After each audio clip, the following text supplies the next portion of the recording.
اے محمد صلی اللہ علیہ وآلہ وسلم آپ ان لوگوں سے کہہ دیجئے کہ اللہ نے جو چیزیں حرام ٹھہرائی ہیں وہ وحی کی صورت میں ان کا ذکر میرے پاس آیا تو ان میں نہیں دیکھتا کسی کھانے والے پر کوئی چیز حرام کی گئی ہے جسے وہ کھاتا ہے سوائے اس کے کہ وہ مرا ہوا جانور ہو یا بہتا ہوا خون ہو یا سور کا گوشت ہو، اس لیے کہ یہ ناپاک ہیں اور خدا کی نافرمانی کر کے کسی جانور کو اللہ کے سوا کسی اور کے نام پر ذبح کیا جائے تو وہ بھی حرام ہے۔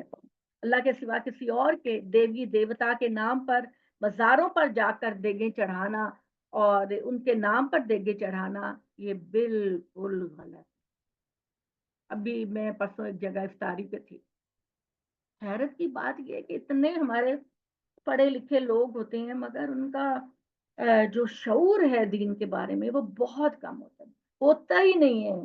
آپ یقین مانے میں غلط نہیں کہہ رہی، ہمارے لوگوں کو بیسک چیزوں کا نہیں پتا مذہب کے بارے میں، بیسک، اور فتوے ہم لوگ ایسے دیتے ہیں لوگوں کو کہ جیسے ہم سے بڑا تو عالم ہی کوئی نہیں ہے۔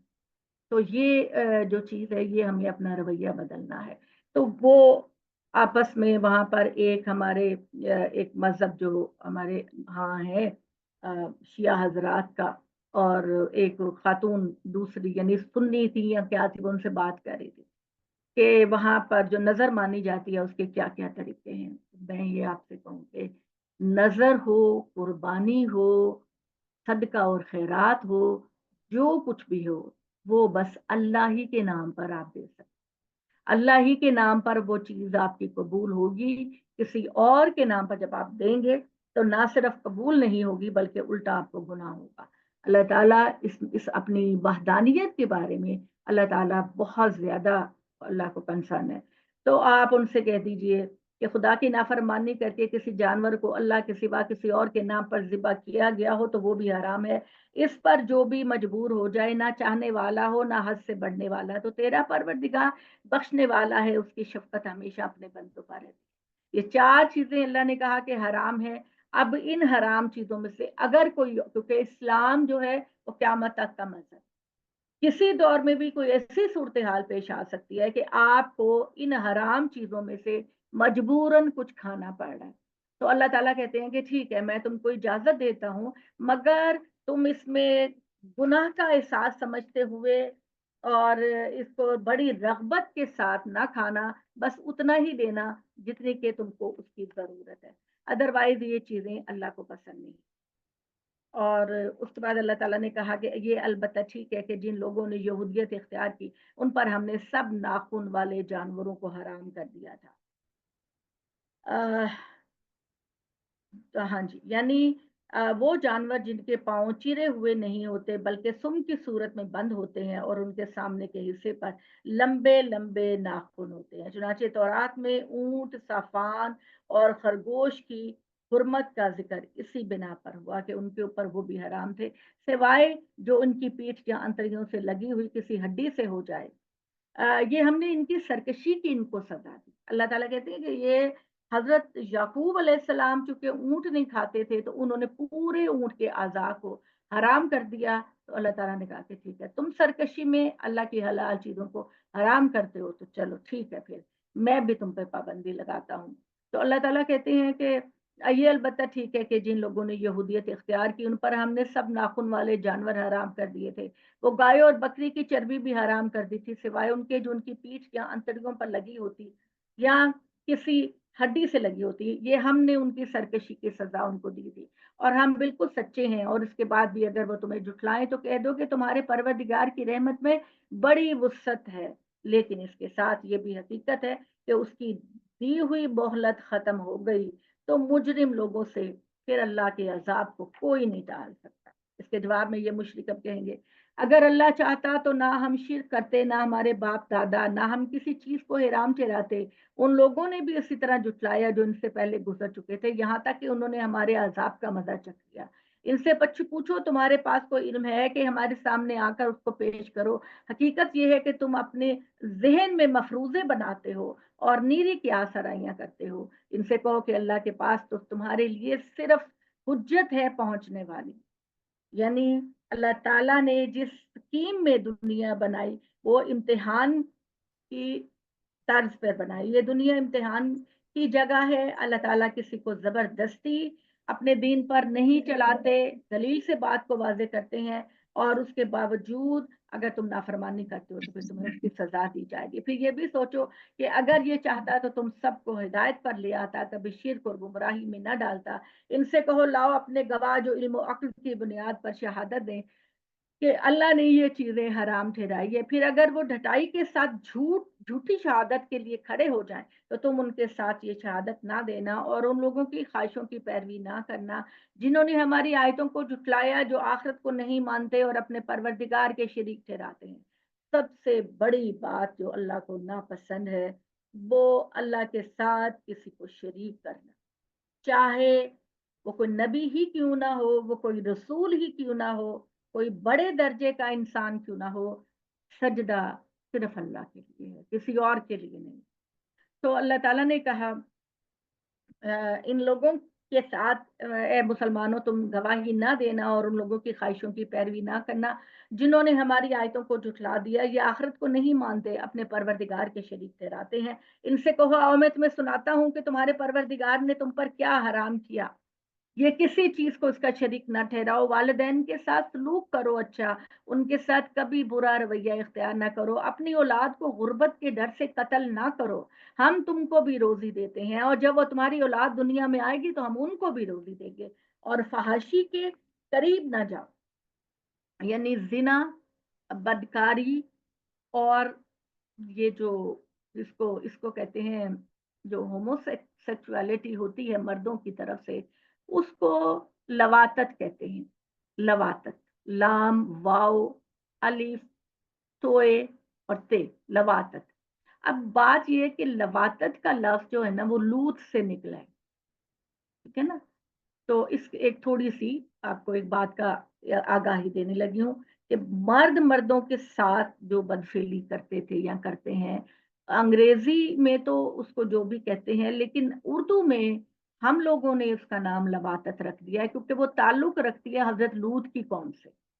تو یہ ایک پیغمبر کا نام ہے اور اس پیغمبر سے اس کے نام سے کسی گندگی کو منسوب کرنا غلط ہے. ٹھیک ہے، جس نے بھی یہ نام رکھا وہ ایک غلط بات ہے، ان کے ذہن میں بھی نہیں ہوگی.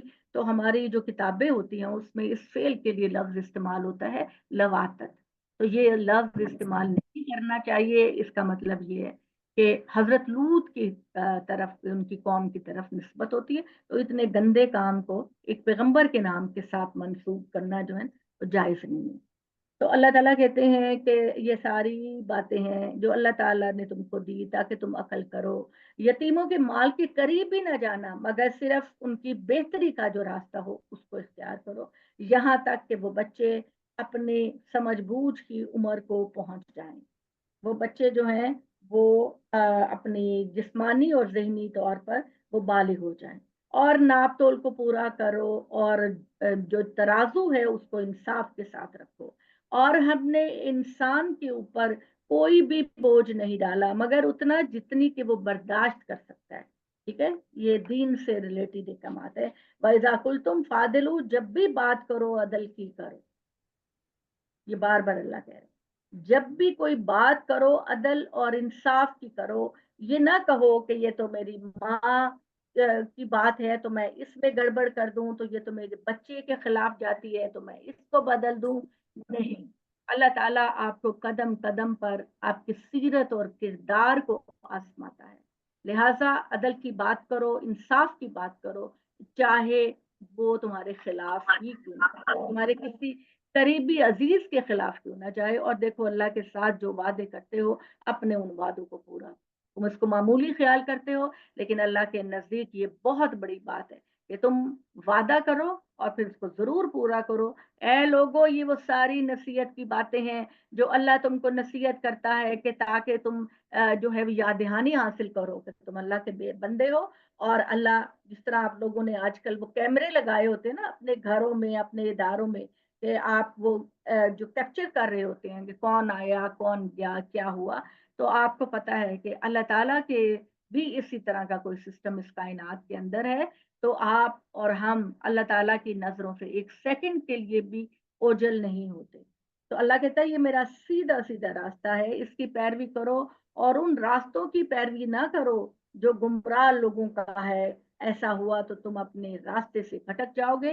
یہ ساری باتیں ہیں وصیت کی جو اللہ تم کو کر رہا ہے تاکہ تم متقی اور پرہیزگار بن سکو۔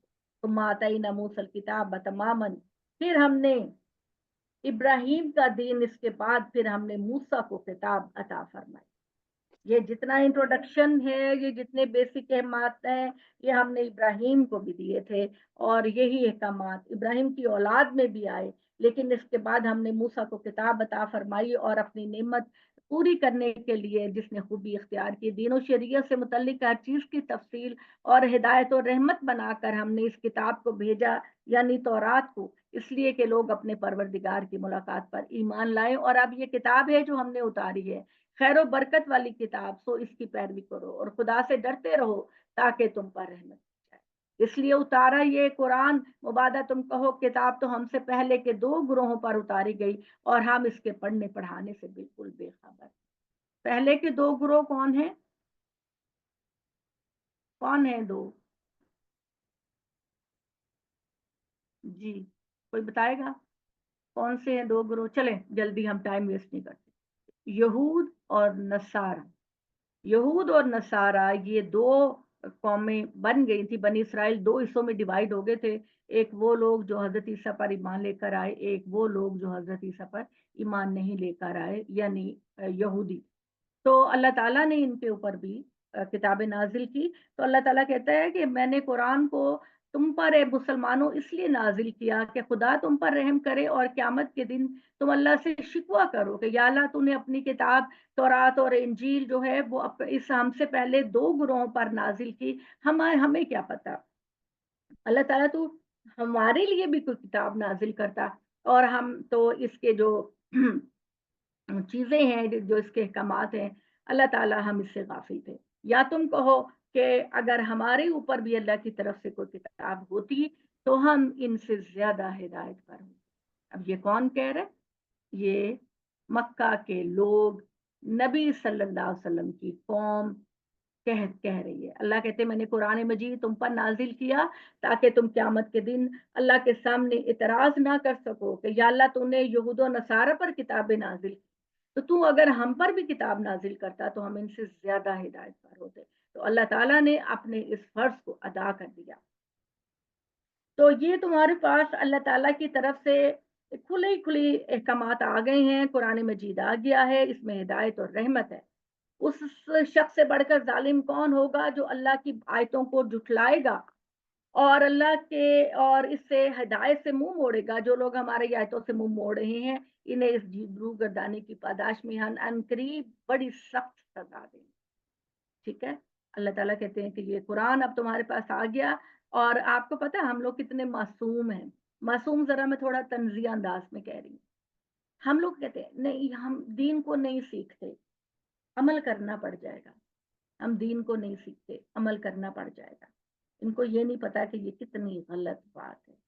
ٹھیک ہے، آپ ایک تو اتنے زبردست علم کو حاصل کرنے سے منہ موڑتے ہیں، اور پھر دوسرا، کیا اللہ کی نیت، اللہ تمہاری نیت کو نہیں جانتا کہ تم نے مواقع پیدا ہونے کے باوجود اللہ کے دین میں جاننے کی کوشش نہیں؟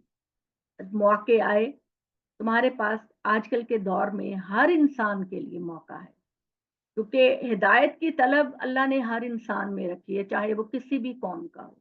تو اب ہدایت کو جاننا 1 منٹ کی بات ہے۔ ٹھیک ہے، آپ نیٹ پہ جائیں، گوگل پہ جائیں، ترجمے قرآن کے، تفسیریں قرآن کی، ہدایت قرآن کی قدم قدم پر ہے۔ تو پھر خدا کیا تم سے پوچھے گا نہیں کہ اتنے مواقع میں نے تم کو دیے تھے اپنے علم کو سیکھنے کے لیے، تو تم نے ان مواقعوں سے فائدہ کیوں نہیں اٹھایا؟ ٹھیک ہے، تو اب آج آپ کے پاس کوئی ایکسکیوز نہیں ہے کہ ہمارے پاس وقت نہیں تھا۔ تو اللہ تعالیٰ کہتے ہیں کہ کیا یہ اس کے منتظر ہیں کہ ان کے اوپر فرشتے آئیں اور تیرا پروردگار آ جائے، یا تیرے پروردگار کی نشانیوں میں سے کوئی خاص نشانی ظاہر ہو جائے؟ جس دن تیرے پروردگار کی نشانیوں میں اس طرح کی کوئی نشانی ظاہر ہو گئی، اس دن کسی ایسے شخص کا اس کا ایمان نفع نہیں دے گا جو پہلے ایمان لایا ہو، یا اپنے ایمان میں اس نے کوئی بھلائی نہ کی ہو، کہہ دو اسی پر اصرار کرتے ہو کہ قرآن اللہ کی کتاب نہیں تو انتظار کرو، ہم بھی تم پر عذاب لانے کا انتظار کر رہے ہیں۔ یہ آیتیں، یہ پیراگراف، یہ جیسے مکہ کے لوگ جو اللہ کے اوپر ایمان نہیں لے کر آ رہے تھے ان سے ہے، کیونکہ بار بار ایک ہی بات قرآن کی میں آپ کو بتاتی ہوں کہ نبیوں اور رسولوں کی قوم کے لیے اس کے علاوہ کوئی آپشن نہیں ہوتا کہ وہ ایمان لے کر آئیں اور نبی کے ساتھی بنے۔ نہیں لے کر آئیں گے تو دنیا میں ہی اللہ کے عذاب کا کوڑا ایسی قوموں پر آتا ہے۔ یہ جو اللہ نے کہا حل ینظرون الا ان تاتیہم الملائکہ اور یاتی یا ربوں کا، خدا تمہارے لیے فرشتوں کے ذریعے یا کسی اور ذریعے سے خدا تم کی نافرمانیوں کا عذاب دے۔ بے شک ان الذین فرقوا دینہم وکانوا شیعا لست منہم فی شیء، خدا کی بتائی ہوئی اس سیدھی راہ کو چھوڑ کر اے محمد صلی اللہ علیہ وآلہ وسلم جن لوگوں نے اپنے دین میں راہیں نکالی، فرقوں میں بٹ گئے، ان سے تمہارا کوئی واسطہ نہیں، ان کا معاملہ اللہ کے حوالے ہے، تو وہی ان کو بتائے گا جو کچھ وہ کرتے رہے۔ وہ اللہ ہی ہے جو ان کو بتائے گا جو کچھ وہ کرتے رہے اور پھر جو نیکی لے کر آئے گا۔ واہ کیا آپ کے رب کی بات ہے، ذرا غور کیجئے گا، جو نیکی لے کر آئے گا اس کے لیے 10 گنا بدلہ ہے، جو برائی لے کر آئے گا اس کو بس اتنی سزا دوں گا جتنی اس نے برائی کی۔ اس سے زیادہ اللہ کی رحمت کا کیا تقاضا ہے؟ اس کے علاوہ اللہ کی رحمت کا کیا تقاضا ہے کہ اے میرے بندوں میں تم سے بہت پیار کرتا ہوں، میں تمہیں گھیر گھیر کر واپس لے کر آتا ہوں، جیسے ایک چرواہا اپنی بھیڑوں کو جو ایک ادھر جا رہی ہوتی ہے ایک ادھر جا رہی ہوتی ہے، وہ ان سب کو ہانک کر ایک ہی قطار میں لے کے جا رہا ہوتا ہے کہ چلو بس سیدھا گھر جانا ہے، ادھر ادھر نہیں جانا۔ تو اللہ بھی تم کو لے کر آتا ہے اور اللہ تعالیٰ تمہیں ہدایت کے راستے پر چلاتا ہے، تو تم میں سے جو نیکی کرے گا اس کو تو میں نہال کر دوں گا اپنی نعمتوں سے، لیکن جو برائی کرے گا تو پھر میں اس کو بس اتنی سزا دوں گا جتنا اس نے گناہ کیا۔ اس سے زیادہ آپ کے پروردگار کا فضل کیا ہو سکتا ہے؟ اے محمد صلی اللہ علیہ وآلہ وسلم ان سے کہہ دو کہ بے شک میں اپنے رب کے راستے کی طرف ہدایت دیتا ہوں، اس دین کی طرف جو ایک بالکل مضبوط دین ہے، اس راستے کا دین ہے جو ابراہیم کا دین ہے۔ اور ابراہیم کے بارے میں ایک بات جان لو، ابراہیم کبھی شرک کے قریب نہیں پھٹکا تھا۔ ابراہیم نے اپنی، حالانکہ وہ بت پرست قوم میں رہتا تھا، بت پرست گھر میں رہتا تھا، لیکن اس نے کبھی بھی جو ہے وہ شرک نہیں کیا تھا۔ ان بے شک محمد صلی اللہ علیہ وآلہ وسلم لوگوں سے کہہ دو وہ ہر روز اللہ سے یہ عہد کیا کریں کہ اے پروردگار ان صلاتی و نسکی و محیای و مماتی للہ رب العالمین۔ جب آپ لیٹتے ہیں، بیٹھتے ہیں، چلتے ہیں، خاموش ہوتے ہیں، فارغ ہوتے ہیں، تو ہر وقت یہ کہا کرو اے لوگو میری نماز، میری قربانی، میرا جینا، میرا مرنا صرف اللہ کے لیے ہے جو تمام جہانوں کا پالنے والا ہے۔ ٹھیک ہے، یہ آپ میں سے سب کو آتا ہوگا کیونکہ مجھے پتا آپ کو بڑی بڑی دعائیں آتی ہیں، تو یہ تو لازمی آتی ہوگی۔ تو اس کا مطلب ہے میری نماز، میری قربانی، میرا جینا، میرا مرنا اللہ کے لیے ہے جو تمام جہانوں کا پالنے والا ہے۔ میں نے آپ کو اللہ کے سامنے جھکا دیا۔ لا شریک لہ، پوری کائنات میں اللہ کا کوئی شریک، واقعی واقعی گھر سے باہر نکل کر اللہ کی کائنات کا مشاہدہ کرو، قدم قدم پر یہ پتہ چلے گا کہ اللہ کتنی پاورفل، کتنی با اختیار اللہ تعالیٰ کی ذات ہے۔ تو اسی لیے مجھے حکم دیا گیا ہے اور میں تو سب سے پہلے اپنے آپ کو اللہ کے سامنے جھکاتا ہوں۔ وَأَنَا أَوَّلُ الْمُسْلِمِينَ، یہ آپ ساری دعا پوری یہاں تک یاد کر لیں، 163 کہ اوپر آپ نے کہا کہ میری نماز، میری قربانی ہر چیز اللہ کے لیے ہے، اللہ کا کوئی شریک نہیں، اور مجھے اللہ کی طرف سے حکم ملا ہے، تو میں سب سے پہلے اپنے آپ کو اللہ کے سامنے سر جھکاتا ہوں، سرنڈر کرتا ہوں۔ اے محمد صلی اللہ علیہ وآلہ وسلم ان سے پوچھو کیا میں اللہ کے سوا کوئی اور پروردگار تلاش کروں جبکہ اللہ ہی میرا پروردگار ہے؟ میں نے اپنا فرض ادا کر دیا، تم نہیں مانتے تو جاؤ، ہر شخص جو کماتا ہے اس کی ذمہ داری اس کے اپنے کندھوں پر ہے اور کوئی کسی دوسرے کا بوجھ نہ اٹھائے گا۔ دیکھ لیں، سن لیں، وہ لوگ جو شفاعت پہ بھروسہ کرتے ہیں،